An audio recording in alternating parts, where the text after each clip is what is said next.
एक शाम Mrs Parker नाम की महिला, जो पेशे से रिटायर्ड टीचर थी, ने क्ले नाम के अपने किराएदार को डिनर पर बुलाया। क्ले, जो कि बी कीपर था, शहद का एक प्यारा सा जार गिफ्ट में लेकर आया। लेकिन उसी रात कुछ ऐसा हुआ जिसने सब कुछ बदल दिया। मिसेस पार्कर जब अपने लैपटॉप पर काम कर रही थी, तभी अचानक एक पॉपअप आया, आपका सिस्टम वायरस से संक्रमित है, इस नंबर पर कॉल करें। बिना देर किए उन्होंने कॉल कर दिया और वही उनकी सबसे बड़ी गलती साबित हुई। क्ले जब डिनर के लिए उनके घर पहुंचा तो देखा मिसेस पार्कर की मौत हो गई थी। उनके पास ही एक गिरी हुई बंदूक थी और उसी पल वहां आ धमकी FBI एजेंट वेरोना, जिसने तुरंत क्ले पर बंदूक तान दी। Hands up. जैसे ही FBI एजेंट वेरोना ने मिसेस पार्कर की लाश देखी, उसका खून खौल उठा। सामने क्ले खड़ा था, उसके हाथ में छुरा था और कमरे में बिखरा हुआ था सन्नाटा। वेरोना की आवाज में दर्द था और शक भी कि क्ले ने ही मिस पार्कर को मारा है। सबसे बड़ा झटका यह था कि मरी हुई मिसेस पार्कर वेरोना की मां थी। कुछ ही देर में पुलिस ने क्ले को हिरासत में ले लिया, लेकिन वेरोना, जिसने अपनी मां को खोया था, अब इस केस की तह तक जाने का फैसला कर चुकी थी। वो जानती थी कि उसकी मां कमजोर नहीं थी, उन्हें अंदर से तोड़ देने वाला कुछ बहुत बड़ा जरूर हुआ है। उसने खुद घर की तलाशी शुरू कर दी।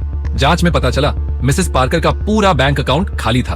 असल में एक साइबर क्रिमिनल गैंग, जो खुद को एंटीवायरस कंपनी बताती थी, ने उनके कंप्यूटर को हैक कर लिया। एक शातिर ऑपरेटर कार्नेट ने उन्हें झांसे में लिया, बैंक डिटेल्स मांगी, फिर गलती से अकाउंट में $1000 भेजने का नाटक किया और जब मिसेस पार्कर ने पैसे वापस करने के लिए अपना पासवर्ड डाला, उनका पूरा बैंक खाता खाली हो गया।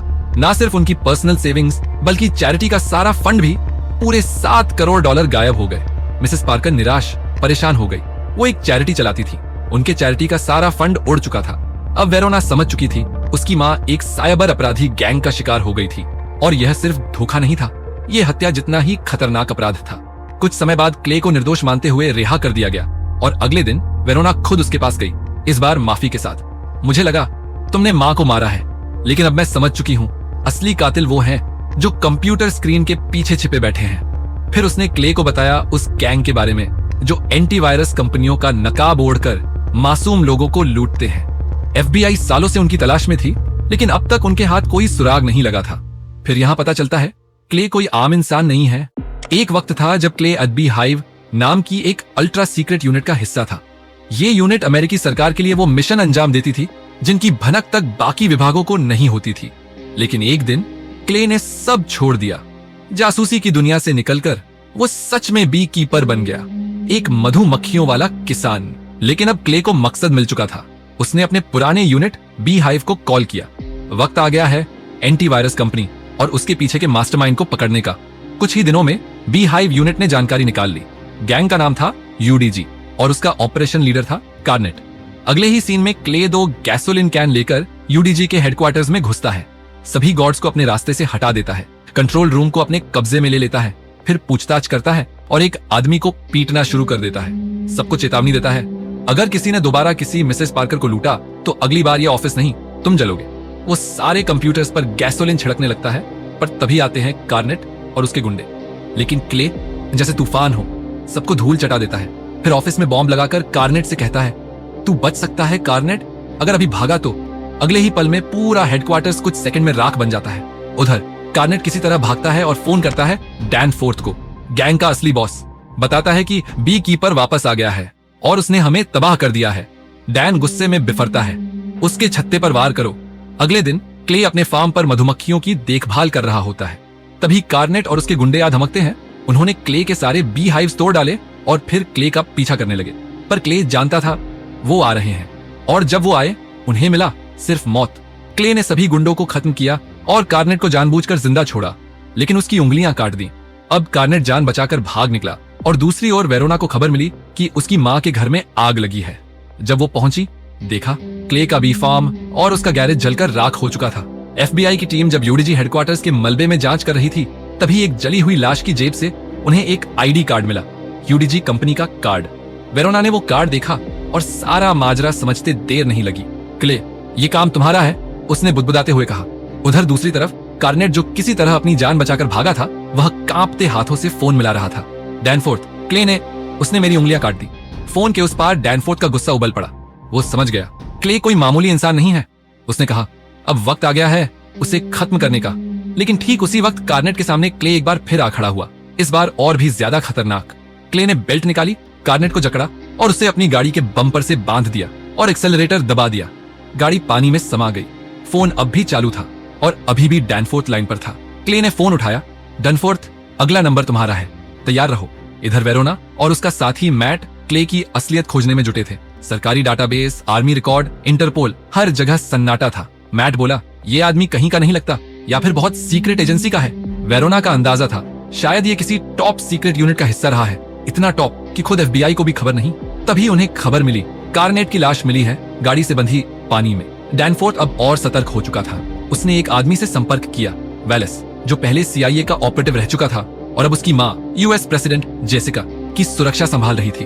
वेलेस को जब पता चला कि बी कीपर नाम का एक आदमी डैनफोर्थ के पीछे पड़ा है, तो उसने सीआईए डायरेक्टर जेनेट को आदेश दिया, उस आदमी को खत्म करो अभी।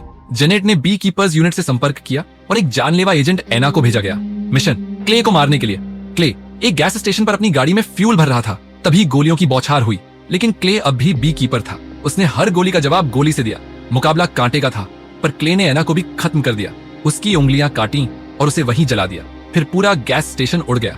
सीआईए अब पीछे हट चुका था। बी कीपर्स ने संदेश दिया, क्ले अब हमारी टीम का हिस्सा नहीं है, उसे रोकने की कोशिश हर किसी को महंगी पड़ेगी।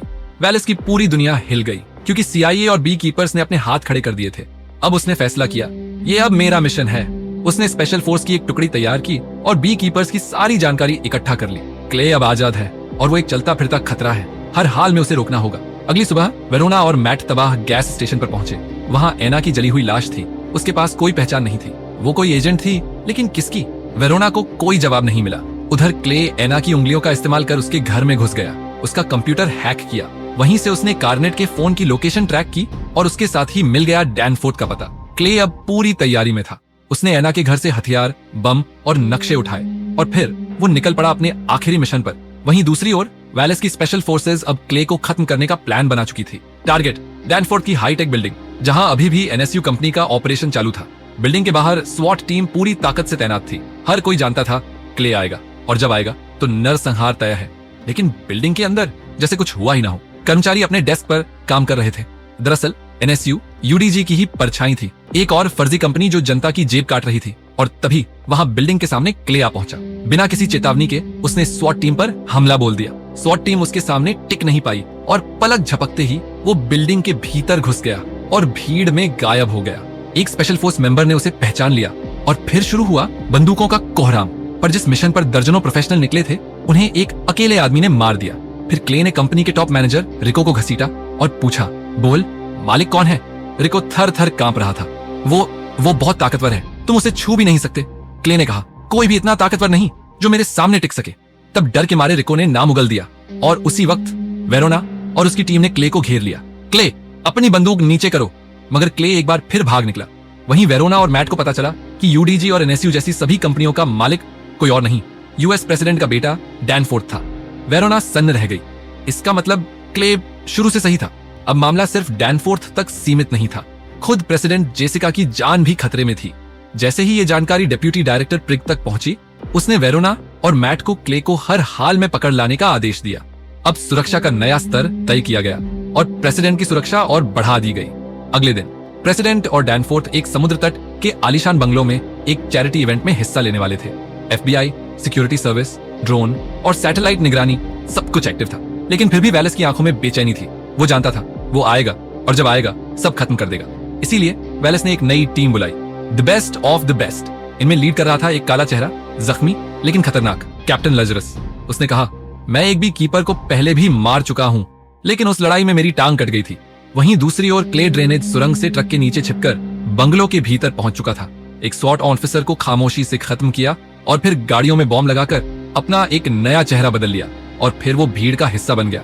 उधर प्रेग ने आखिरकार प्रेसिडेंट जेसिका को वो भयानक सच बताया। आम लोगों के साथ फ्रॉड कर रही कंपनी के पीछे उसका बेटा डैनफोर्थ ही है। जेसिका की आंखों में जैसे बिजली कौंध गई। तो मेरा कैंपेन, मेरी छवि सब झूठ पर टिका था। वो अंदर से टूट चुकी थी, क्योंकि उसके कैंपेन का सारा पैसा इन्हीं गैरकानूनी कामों से आया था। इसी बीच वेरोना की नजर क्ले पर पड़ गई। स्वॉट टीम ने उसे घेर लिया। क्ले ने घुटनों पर बैठकर आत्मसमर्पण कर दिया, पर वो तो उसकी चाल थी। अचानक उसने एजेंट्स के सारे ट्रक उड़ा दिए और फिर क्ले ने टीम पर हमला बोला और डैनफोर्थ की तलाश में भीतर घुस गया। उधर प्रेसिडेंट ऑफिस में जेसिका ने अपने बेटे की करतूतें दुनिया के सामने लाने का निर्णय ले लिया था। ताकि उन मासूम लोगों को न्याय मिल सके। वहीं अंदर क्ले सभी एजेंट्स और वेलेस के गुंडों को मारता हुआ प्रेसिडेंट हॉल में पहुंच गया और सामने था कैप्टन लजरस। अब दोनों एक दूसरे को बुरी तरह पिटने लगे, लेकिन यहाँ भी क्ले किसी तरह जीत गया। अब वह प्रेसिडेंट के कमरे की ओर बढ़ने लगा, मगर तभी वेलेस सामने आ गया। वेलेस ने डैनफोर्थ को मारने से मना किया और जवाब में क्ले ने उसकी उंगलियां तोड़ दी। वहीं अंदर डैनफोर्थ अब बौखला चुका था। उसे एहसास हो चुका था कि उसकी माँ उसकी सच्चाई उजागर करने जा रही है। गुस्से में उसने बंदूक निकाली और प्रेग को गोली मार दी। तभी दरवाजा उड़ गया। क्ले अंदर आ चुका था। पीछे वेरोना और FBI एजेंट्स भी आ चुके थे, पर डैनफोर्थ अब डर के मारे अपनी माँ जेसिका को बंधक बना चुका था। वेरोना ने क्ले को जेसिका और डैनफोर्थ को नुकसान पहुंचाने से मना किया। तब क्ले ने पूछा, वेरोना, कानून बड़ा है या निर्दोष लोगों को न्याय मिलना? फिर अगले ही पल क्ले ने गोली डैनफोर्थ के सीने में उतार दी। जेसिका बच गई और क्ले खिड़की तोड़कर भाग निकला। वेरोना उसे मार सकती थी, पर उसने गोली नहीं चलाई।